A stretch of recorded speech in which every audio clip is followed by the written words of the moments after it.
Hey runners, just another running coach here. It's a very special vlog today because at long last, after dreaming, running, applying, getting denied, running more, improving, getting denied again, improving even more, getting denied a third time, and never calling it quits, I finally can say I have run the Boston Marathon.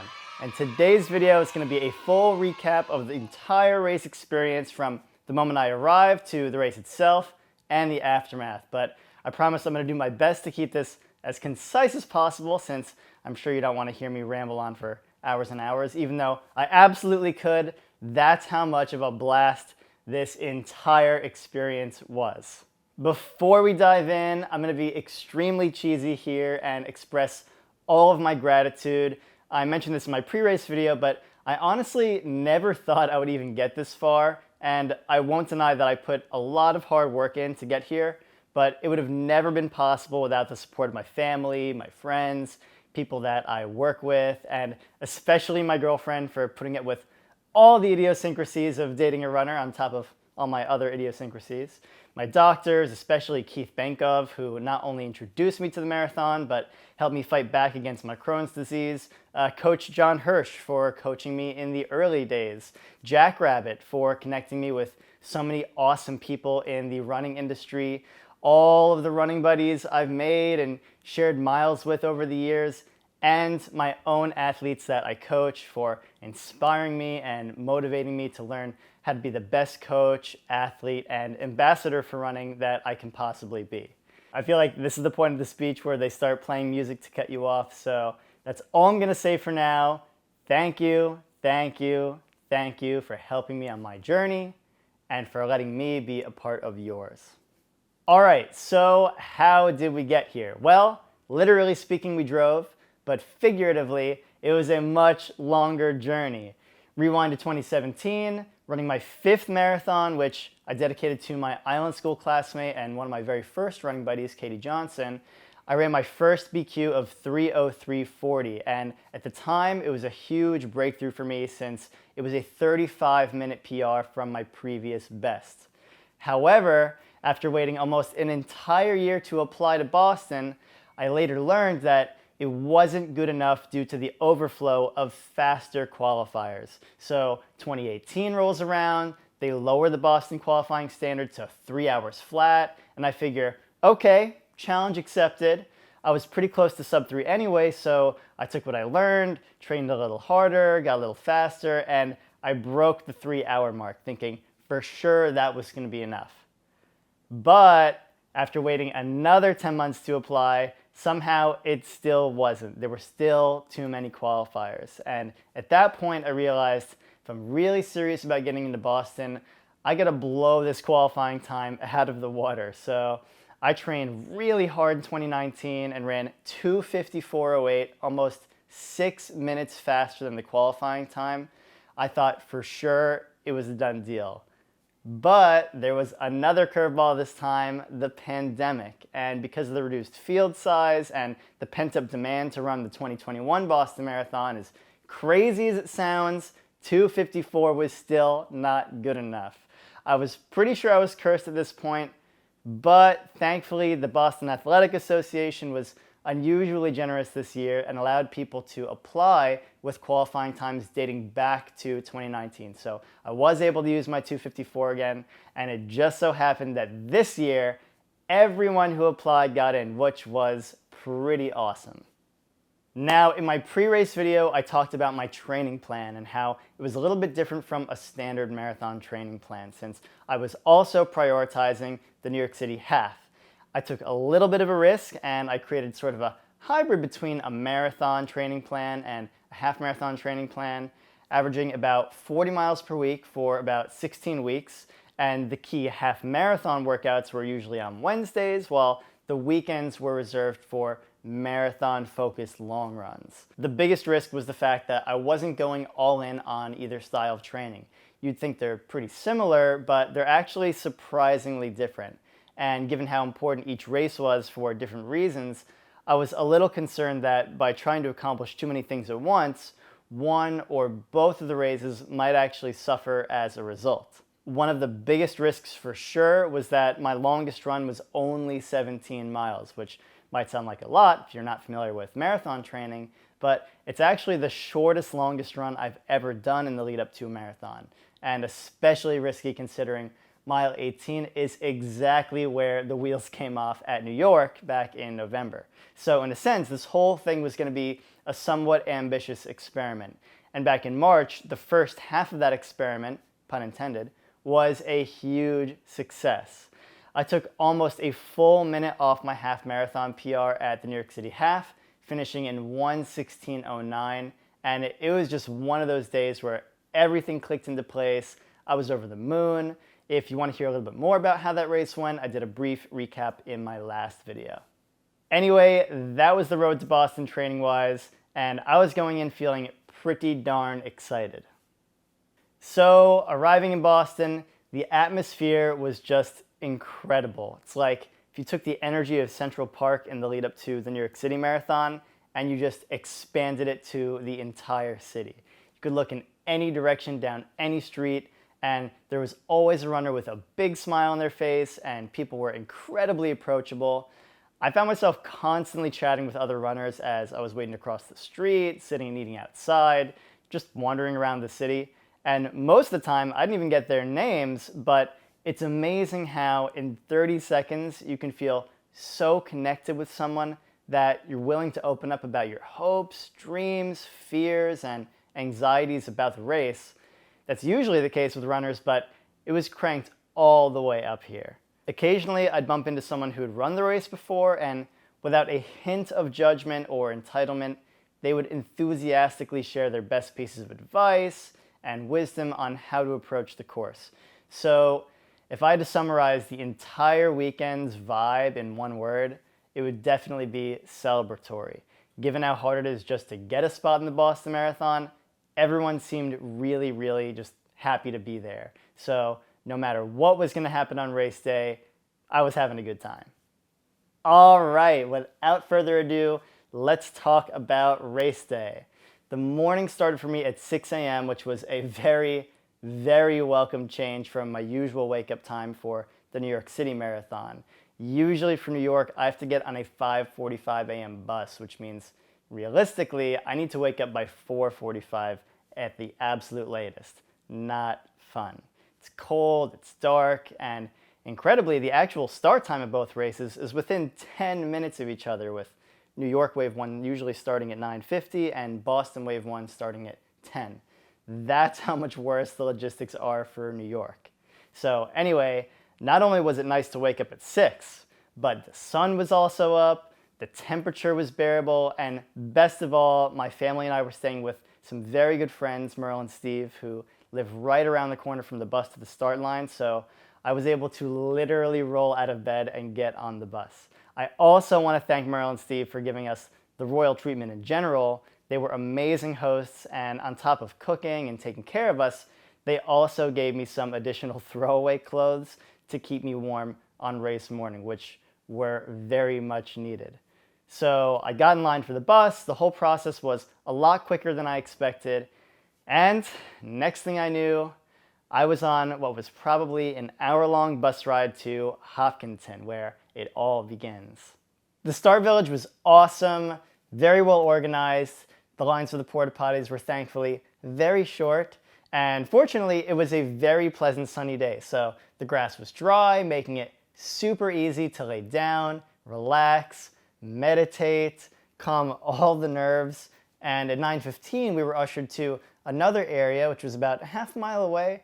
And we walked past a lot of people's homes, and a lot of families were out giving away things like sunscreen, Vaseline, snacks, and my personal favorite, these bad boys, which I could just not pass up. I had the first of 5 hammer gels of the day, about 20 minutes before the starting gun. More on fueling strategy later. We eventually got to the final staging area. I wish good luck to my fellow Team IBD Kids teammate Lexi. There was an epic flyover after the national anthem. And at long last, the starting gun finally went off. The first few miles were honestly a total blur. The only things I actually remember are that The crowds in Hopkinton were even bigger than I expected. The downhills were very intense, and the course was absolutely packed to the gills with runners. And that was actually a great thing because if you ask anyone who's ever run Boston, the number one piece of advice they'll have is to not go out too fast on those downhills because they will massacre your quads. So between the wall of runners and my already conservative pacing strategy, I ended up running a 7:06 first mile, putting me 16 seconds behind my pace band and 36 seconds slower than goal pace. One thing that I'm really proud of in hindsight is that I didn't go into full-blown panic mode after that first mile. I was definitely aware that finding the time later in the race was going to be hard, and a past version of me might have tried to make up for all of that time on these downhills, but I did my best to stay calm and trust that I would have opportunities to catch up later on in the race. That being said, I didn't want to keep falling behind, so I did have to weave around a little bit just to be able to hit the pace I wanted in mile 2, which ended up being around 6:38. Normally, weaving around other runners is a waste of energy in a marathon, and I almost always discourage it. But in this case, I felt it was okay because the pace I was running was still solidly below my goal pace. Mile 3 had another roaring downhill. Things definitely started to loosen up a bit, and this was the first mile that I was able to actually hit my goal pace, 6:29. Our next stop was in Ashland, which was actually the original location of the start line until it was moved to Hopkinton in 1924. I actually didn't know this. And this was the first part of the race where things settled down enough that I could actually take in my surroundings, which were really cool. I held back just a little bit in mile 4, and mile 5 is where my training really started to kick in. I spent a lot of miles in the 6:20 to 6:10 range during my long runs, and for the first time ever in a marathon, just going by feel, I was able to comfortably hover around that pace for not just a couple of miles, but pretty much all the way through mile 16, ending with my fastest mile of the race, and as far as I can remember, the fastest mile I've ever split in a marathon, a 6:10. Now, I'm not going to go through this whole race mile by mile since that would take way too long, but I will give you the spark notes. In terms of fueling, I took my first gel of the race about 30 minutes in, and I continued to take one every 30 minutes until the 2-hour mark. So I took 4 total during the race, and remember, 1 20 minutes before the race. As for hydration, it was getting warmer and warmer throughout the day, and there actually wasn't a lot of shade along the Boston Marathon course, so I was taking sips of water and Gatorade every couple of aid stations.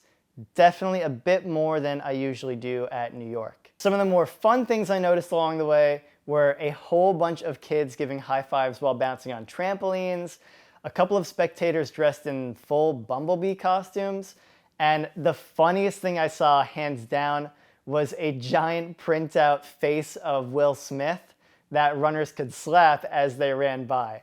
And frankly, I wouldn't be surprised if that sign didn't survive the whole race. On a less violent note, there were also friends along the way. At mile 12, I spotted my friend and Boston Marathon veteran Matt of Backline Running, who snapped a great picture of me. Matt's definitely been an inspiration over the years for me to keep improving. He actually paced me for what was probably my hardest fought PR ever in freezing torrential conditions once, so it was pretty cool to see him out there. And speaking of teamwork, it wouldn't be a marathon without spontaneous alliances. Right around mile 11, a fellow runner named Joe, who was also running his first Boston Marathon, approached me, and it turned out we both had similar PRs and similar time goals, so we figure, why the heck not keep each other company for a bit? And I have no idea if Joe will ever see this, but I gotta thank him a ton because he helped a lot.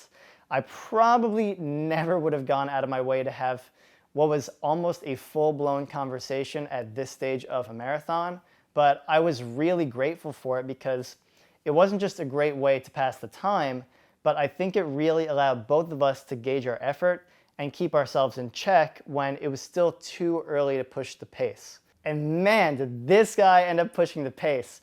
I think we stuck together until around mile 15, and then next thing I knew, he was blazing away, which was totally fine since I knew he was going for a slightly faster time than me, and he absolutely succeeded.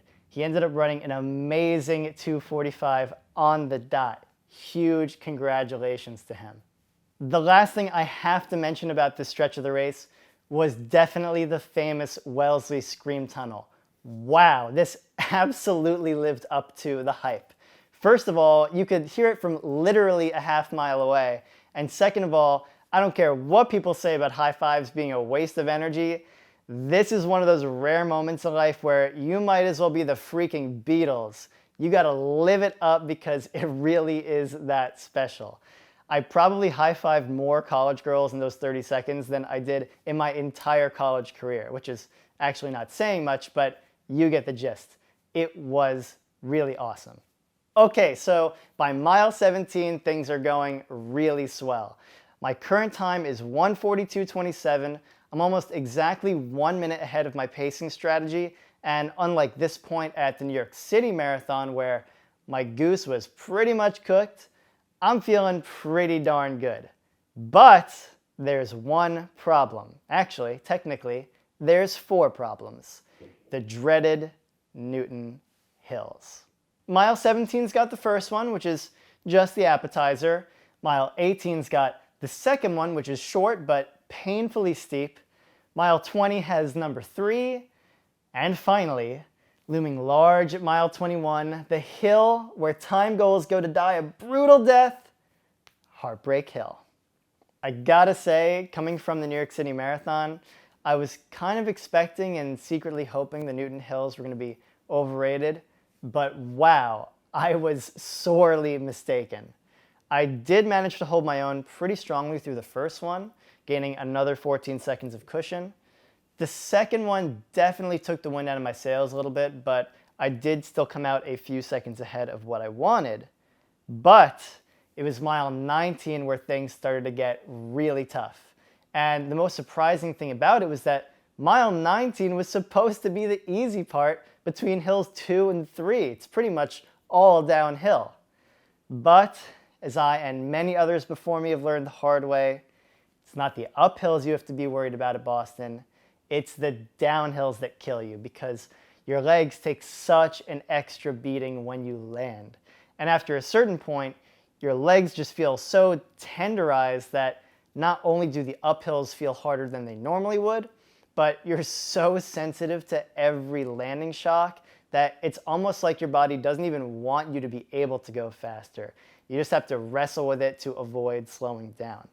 So by mile 19, I wasn't completely at that point yet, but it was the first point of the race where I lost that feeling of effortless flight.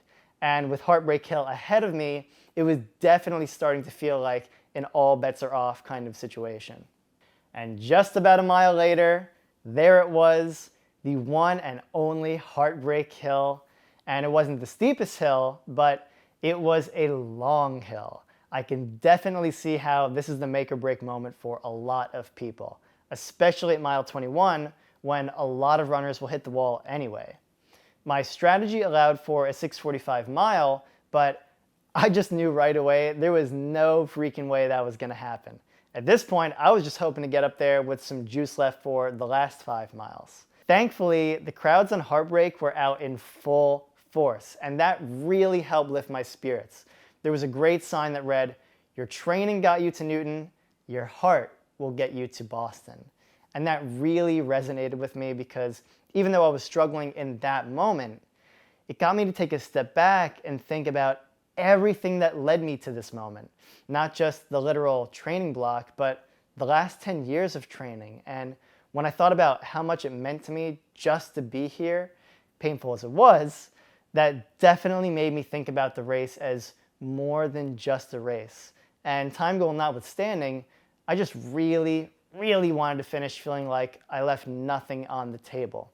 So I got up Heartbreak in 6:53, heart, legs, and time goal still intact. And from this point on, it was a total dogfight for every last second on the clock. You know what they say comes after Heartbreak? It's all downhill from here. And that's very true of the Boston Marathon course, literally and figuratively. Normally, the literal part would be a good thing, and maybe if you're a super strong hill runner and you pace yourself absolutely perfectly, you can take advantage of the downhills, but that was not happening. And at this point, I was really more concerned about bleeding time than speeding up. One of the sort of mental mind games that I find to be super helpful in these situations is to start doing the math of how many seconds per mile I can afford to lose. And at this point, since I was still about 70 seconds ahead, I realized that I could still afford to lose almost 15 seconds per mile, which definitely makes things feel a lot more achievable when you're at the end of a marathon. So even though I was still trying my best to run 6:25s for the rest of the race like I planned, I knew in the back of my head that if I did start to lose 5 seconds here and 10 seconds there, it wasn't gonna be the end of the world. And on the other hand, if I did manage to run just one more mile at 6:25, I'd have even more leeway for the last few miles. And that mindset proved to be very helpful because mile 22 would be the last mile I hit on target. And between miles 23, 24, and 25, I lost 36 seconds, which might not sound like a lot of time, but when you still have over a mile to go and it's the end of a marathon, it's very easy for another 40 seconds to suddenly evaporate. That could be one little muscle cramp, one stop to get a drink of water, a side stitch. There's a lot of things that could still go wrong.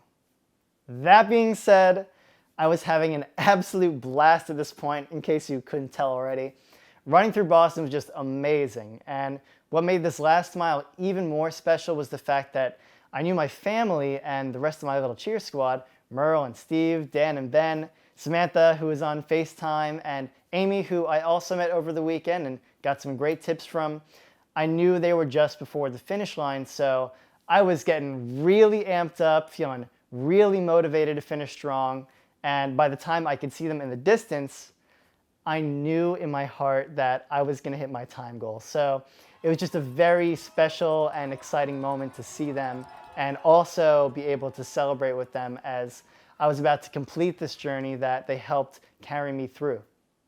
And at long last, I made the final turn onto Boylston, and I gotta say, I love myself some Central Park, and both finish lines are special in their own way, but this was just flat out surreal. I can't even describe how it felt and what it meant chasing that finish line in the distance, knowing I was about to finish probably the best race of my life, and for that to happen here on this day was so overwhelming and emotional in so many different ways.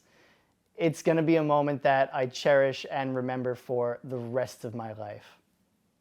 When all was said and done, my official time was 2:49:23, almost a 4-minute PR, and my first time breaking 2:50, which was my primary goal for this race. I'm honestly still kind of speechless about it, mostly because I never really thought I'd ever get to this level, but my immediate feeling after crossing the finish line was I was emotionally sky high, but physically I was absolutely destroyed. One thing I will say is that the Boston Marathon finish area is way better than New York's. It's really just a couple of blocks before you can leave, as opposed to the full mile death march in Central Park. But almost immediately after getting my medal, my body temperature completely plummeted, and by the time I reached the family meeting area, I was actually shivering uncontrollably. Fortunately, someone was willing to lend me their sweatshirt while I waited, but I made the grave error of sitting down in a shady spot rather than a sunny spot. And I kid you not, I literally could not get up to move. So I was shivering, every muscle felt like it was sporadically cramping, and I was also getting colder and colder. Thankfully, my family did arrive before I got hypothermia, and they literally carried me to the sunny side of the street so I could start thawing off. It was hands down the most beat up and depleted I've ever felt after a race, which more than anything tells me how much pure adrenaline played a role. And before I knew it, I was sitting across from a big bowl of clam chowder, as one must do when they're in Boston, and I was knocked out. Somehow I did manage the strength to walk to Fenway Park for the post-race party with Josh, which was very awesome. And per tradition, I ended the night with an ice cream shake at none other than JP Licks, a perfect end to a perfect freaking day. Now, before I wrap this up, I do want to share some of my big takeaways from a training standpoint that I think really helped contribute to my success in Boston. And I'm definitely not saying that I did everything or even most things right, but a few things did stick out to me, and if that proves to be helpful for you, awesome. First of all, consistent easy runs. Even if they're short, like 30 minutes long, they are so important. I took a lot of care to make sure my easy runs were truly easy so that I could really pounce on my speed workouts at my full strength. It's one of those things that may not seem like a big deal. You just have to trust that those easy runs are just as vital as any other part of your training. One of the biggest takeaways from the New York City Marathon was that I felt I didn't do enough hill work in that training block. I didn't really have the strength in the legs to maintain the pace that I was going for. So I'm really glad that I spent a lot more of my workouts and my long runs in Central Park where there's lots of hills, because it turns out hill strength is kind of crucial in Boston, even more than I initially realized. So if you're ever training for Boston in the future, I highly, highly recommend working hills into your quality mileage. The last major change I made this time around was taking what would normally be my short speed workouts in the middle of the week and really fleshing them out into more like medium long runs with that same speed work built into them. This gave me a lot more endurance than I would have had by just doing one long run per week. And because a lot of that running was at higher intensities, I was really battle tested when race day came around. The very, very, very last thing that I will say is that I probably should have made my longest run longer than 17 miles. At the time, it seemed fine because I was doing the medium long runs. And in the end, it worked out. But I will probably include at least one 20-miler and a couple of 18-milers in the future. And with that, my 2022 Boston Marathon journey has finally come to a close. There's so much more I could say, and looking into the future, there's a lot of thoughts swirling around about future goals and which races I want to tackle next. But for now, I'm gonna leave you with a huge thanks to everyone who supported me along the way, everyone who sent me encouraging texts and congratulations afterward. This all meant the world to me. The other thing I'll say, just to build up the hype a little bit, is that I did always promise myself that after running Boston, I was going to be a lot more open to traveling to other marathons. So, if you have any ideas or suggestions, let me know. Until then, thank you so much. Stay tuned, and until next time, happy running.